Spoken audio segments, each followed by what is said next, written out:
मेरा तो बस आपकी कृपा से सब काम हो रहा है।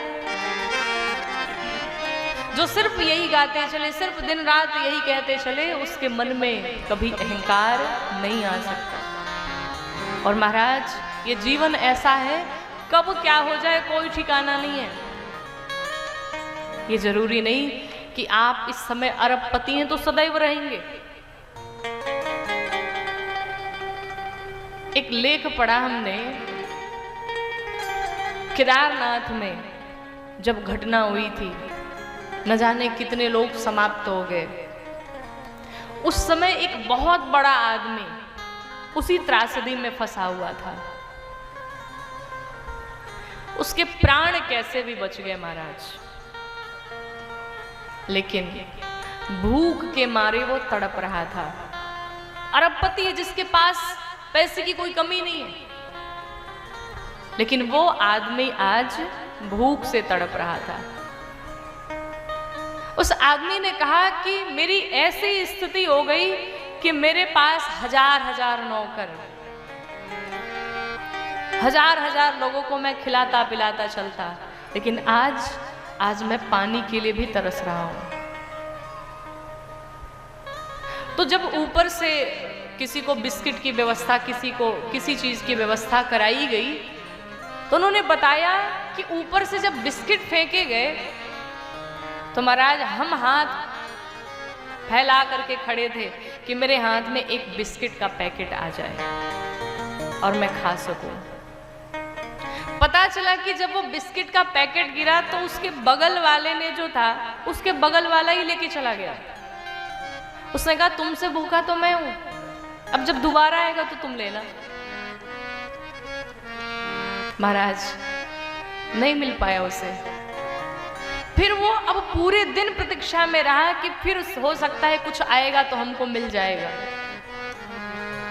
जब दूसरी बार बिस्किट गिराया गया तो पता चला कि वो भी बिस्किट पानी में गिर गया, वो भी उसे नहीं मिला। वो व्यक्ति फूट फूट करके रोने लगा, क्या यही जीवन है? मैं इतना बड़ा आदमी, लेकिन आज एक 5 रुपए के बिस्किट के लिए भी तरस रहा हूं। तो उसके बगल में कोई आदमी 2 दिन से उसे वॉच कर रहा था, देख रहा था। उस आदमी ने उसे कुछ खिलाया पिलाया और उसकी मदद की।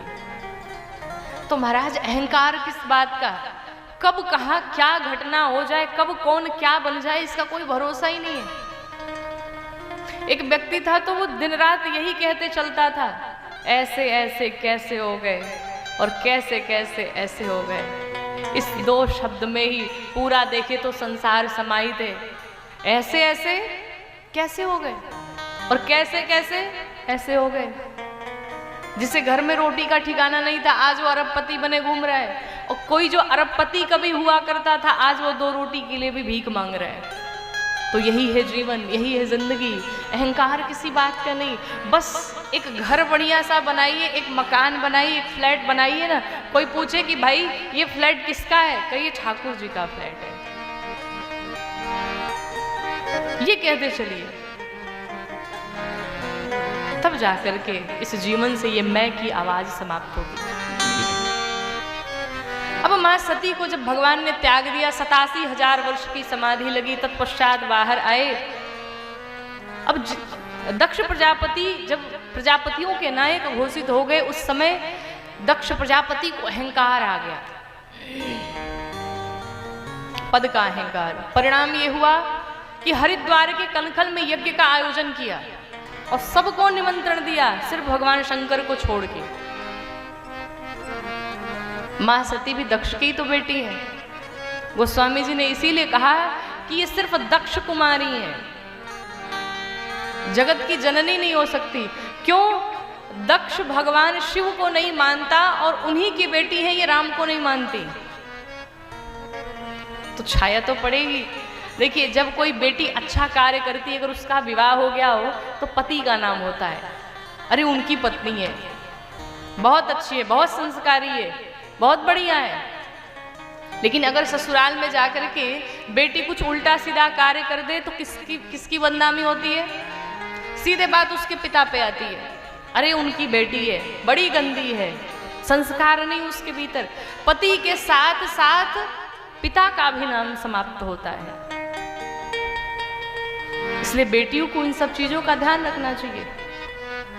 और बेटियां कई बार प्रश्न करती है ना कि बार बार हमारे ऊपर ही रोक लगाई जाती है, यहाँ मत जाओ, वहाँ मत जाओ, ये न करो, वो न करो। क्यों? कारण है इसका। क्यों? बेटे तो महाराज लोहा है, बेटे लोहा है, कहीं भी फेंक दो पड़े रहेंगे। लेकिन बेटियां हीरा है, हीरा। और हीरा को फेंका नहीं जाता, तिजोरी में बंद करके रखना पड़ता है। लोहे को रात भर सड़क के किनारे रखे रहो, कोई पूछेगा क्या? तो बेटे तो ऐसे होते हैं महाराज कि कहीं जा रहे हो और हेलमेट न लगाया हो, पुलिस ने देखा, पकड़ के लाया, चलो भाई तुम्हारी चालान कटेगी। पुलिस डांटेगा भी, बोलेगा भी, सब करेगा। और ऊपर से अगर बाबूजी को पता चल गया, बाबूजी भी आएंगे, पुलिस के सामने कहेंगे अरे बड़ा बदमाश है ये, शैतान है ये, जाने दीजिए महाराज, अगली बार से ऐसा नहीं होगा। और पुलिस के सामने पिता भी 2 थप्पड़ लगाएगा बेटे को, चल तुझे बताता हूँ। तो ये लोहे तो पड़े रहेंगे, कितना भी तोड़ो फोड़ो, और जब तक लोहे को पीटा नहीं जाएगा, सही से कुछ बनेगा नहीं, तो इनकी तो पिटाई होती ही रहती है।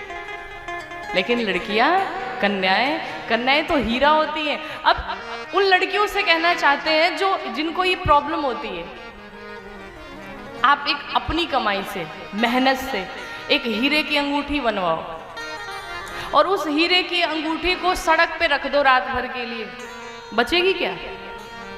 हाथ उठाओ। नहीं बचेगी ना? नहीं बच सकती। क्यों? क्योंकि वो अनमोल है। बेटियां जब घर में पैदा होती हैं तो कहा जाता है लक्ष्मी घर में आई है। कभी सुना है क्या बेटे घर में पैदा हो तो लोग कहें भगवान विष्णु आए हैं? कभी सुना है? तो बेटियां घर की लक्ष्मी होती है, उन्हें कहा जाता है लक्ष्मी का आगमन हुआ है घर में। बेटे को नहीं कहा जाता विष्णु का आगमन हो गया है घर में। क्यों?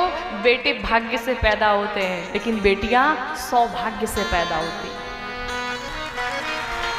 जब सौभाग्य का पुण्य होता है ना, तब जाकर के बेटियां घर में आती हैं। ऐसा कोई कार्य ना करे जिससे पिता की नजरों में हम गिर जाएं, पिता की भी लाज जाए, ससुराल में पति की लाज जाए। संस्कार होने चाहिए। परिणाम क्या हुआ? सब जाने लगे, सारे देवी देवता जाने लगे। और जब सब जाने लगे, अब माँ सती ने कहा प्रभु ये सब लोग कहाँ जा रहे हैं? और देवता भी महाराज कुछ कम नहीं है। आपको लगेगा आज ही कल दिखाने वाले लोग हैं, उस समय में भी थे। सब देवताओं को पता है कि बाबा को न्योता नहीं मिला है, फिर भी सारे देवता कैलाश पर्वत के ऊपर से जा रहे हैं। अरे भाई दूसरा रास्ता पकड़ के चले जाते, क्या जरूरत थी कपारे पर चढ़ के जाने की? लेकिन सब दिखा रहे हैं कि बाबा आपके ससुराल में हम ही जा रहे, बस आप ही नहीं जा रहे। तो सती मैया ने कहा प्रभु कहाँ जा रहे? कहा सब आपके मायके में जा रहे हैं। तो अब तो जैसे मायके का नाम, भाई मायका तो शब्द ही ऐसा होता है। 80 साल की बुढ़िया मैया के भी घुटने में दर्द हो तो मायके के नाम पे सीधे हो जाती बिल्कुल। तो माँ का घर ही ऐसा होता है। सती मैया ने कहा हम तो जाएंगे। बाबा ने कहा देवी न्योता नहीं मिला है।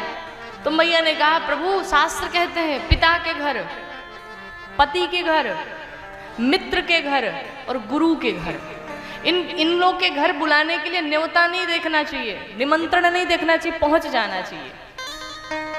भगवान शंकर ने कहा देवी वो तो ठीक है, लेकिन जानबूझ करके अगर न बुलाया गया तो बिल्कुल नहीं जाना चाहिए।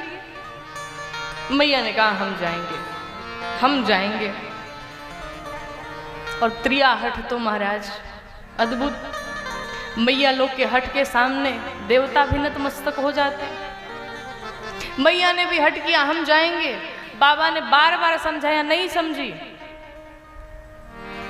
तो बाबा ने क्या कहा कि होई सोई जो हो अब राम रचिरा। अब वही होगा जो हमारे राम जी लिख दिए होंगे। और घर में भी, परिवार में भी, पड़ोसी में भी कोई ना समझे ना, एक बार समझाओ, 2 बार समझाओ, 3 बार समझाओ, इसके बाद भी ना समझे तो खुद को समझा लो। भगवान भरोसे छोड़ दो, इनका जो होगा भी यही जाने। बाबा ने भी मैया को छोड़ दिया, अब विदा कर दिया अपने गणों के संग में, जाइए। जब मैया पहुंची तो सबने, दक्ष ने इतना त्रास दिया था कि कोई बहनें नहीं मिलती हैं, सब उपहास करती हैं। भगनी मिली बहुत मुस्काता, सादर भले ही मिली एक माता। लेकिन माँ तो माँ होती है, माँ के ऊपर महाराज दुनिया का कोई प्रबंध नहीं लग सकता, माँ के ऊपर कोई भी अपना चलती नहीं चला सकता। माँ सबसे परे है। मैया ने सारी बाधाओं को तोड़ करके मैया प्रसूति आई और आकर के माँ सती को अपने हृदय से लगा लेती, भीतर लेकर के गई। यज्ञ की परिक्रमा जब करने सती मैया प्रारंभ की तो देखा सबका भाग रखा था, लेकिन भगवान शंकर का कहीं भाग ही नहीं था। जब देखा कि इनका तो कहीं भाग ही नहीं, अब मैया सती को बड़ा क्रोध आया। माताओं में एक बड़ी अच्छी आदत है, घर के भीतर अपने पति को चाहे जितना डांट लें, जितना कुछ कह लें, लेकिन मायके में मजाल है कोई कुछ बोल दे, महाराज अपने पे आ जाएंगी। मायके में कहीं भी बाहर अपने पति की निंदा कोई कर रहा है तो काली मैया बन जाएंगी। अब मैया सती चाहे भगवान को जितना कह रही है कुछ भी, लेकिन मायके में जब देखा कि मेरे पति का अपमान, मैया सती को बर्दाश्त नहीं हुआ और मैया सती तुरंत उस सभा में दपट पड़ी। क्रोध फूट गया मैया सती का। दाहिने अंगुष्ठ से योगाग्नि प्रज्वलित कर ली मैया ने। माँ सती कहती है मेरे पति सिर्फ मेरे पति नहीं जगत के पिता हैं, और जगत के पिता का इतना बड़ा अपमान दक्ष ने किया है। यहाँ जितने भी लोग उपस्थित हैं, देव धनुज जितने भी लोग हैं, सबको उचित दंड मिलेगा। जिसने मेरे पति की निंदा की अथवा सुनी सबको उचित दंड मिलेगा। मेरे पति का अपमान किया। नियम है कि गुरु की निंदा अगर हो रही हो, संत की निंदा हो रही हो, सदग्रंथ की निंदा हो रही है, अगर क्षमता है तो निंदा करने वाले की जिह्वा काट लीजिए, अगर क्षमता नहीं है तो कान बंद करके वहां से वापस चले जाइए। मां सती ने कहा इस शरीर को मैंने दक्ष के शुक्र से प्राप्त किया है और अब इस शरीर को यहीं समाप्त कर डालूंगी। मैया सती ने दाहिने अंगुष्ठ से योगाग्नि प्रज्वलित करके स्वयं के शरीर को भस्म कर डाला। जैसे ही भस्म किया, जो 2 गण आए थे उन गणों ने सबको त्रास दिया। भगवान शंकर को जब ये खबर लगी, भगवान शंकर ने निकाला एक केश जटाओं से और भूमि पर पटक दिया। जैसे भूमि पर पटका, वीरभद्र प्रकट हो गए। वीरभद्र को भगवान शंकर ने कुपित करके भेजा, कहा जाओ सब कुछ दंड दे करके आओ। वीरभद्र पहुंचे हैं। जाने के पश्चात पूसा नाम के साधु थे, दाढ़ी नोच डाली, सबको मुष्टिका से प्रहार करने लगे। और सबको दंड देने के पश्चात पहुंचे दक्ष प्रजापति के पास। जाने के पश्चात दक्ष के सिर को पकड़ करके 5 बार हिलाया और 5 बार हिला करके दक्ष के सिर को धड़ से अलग करके यज्ञ में आहुति दिया। मानो यज्ञ की आहुति हो गई।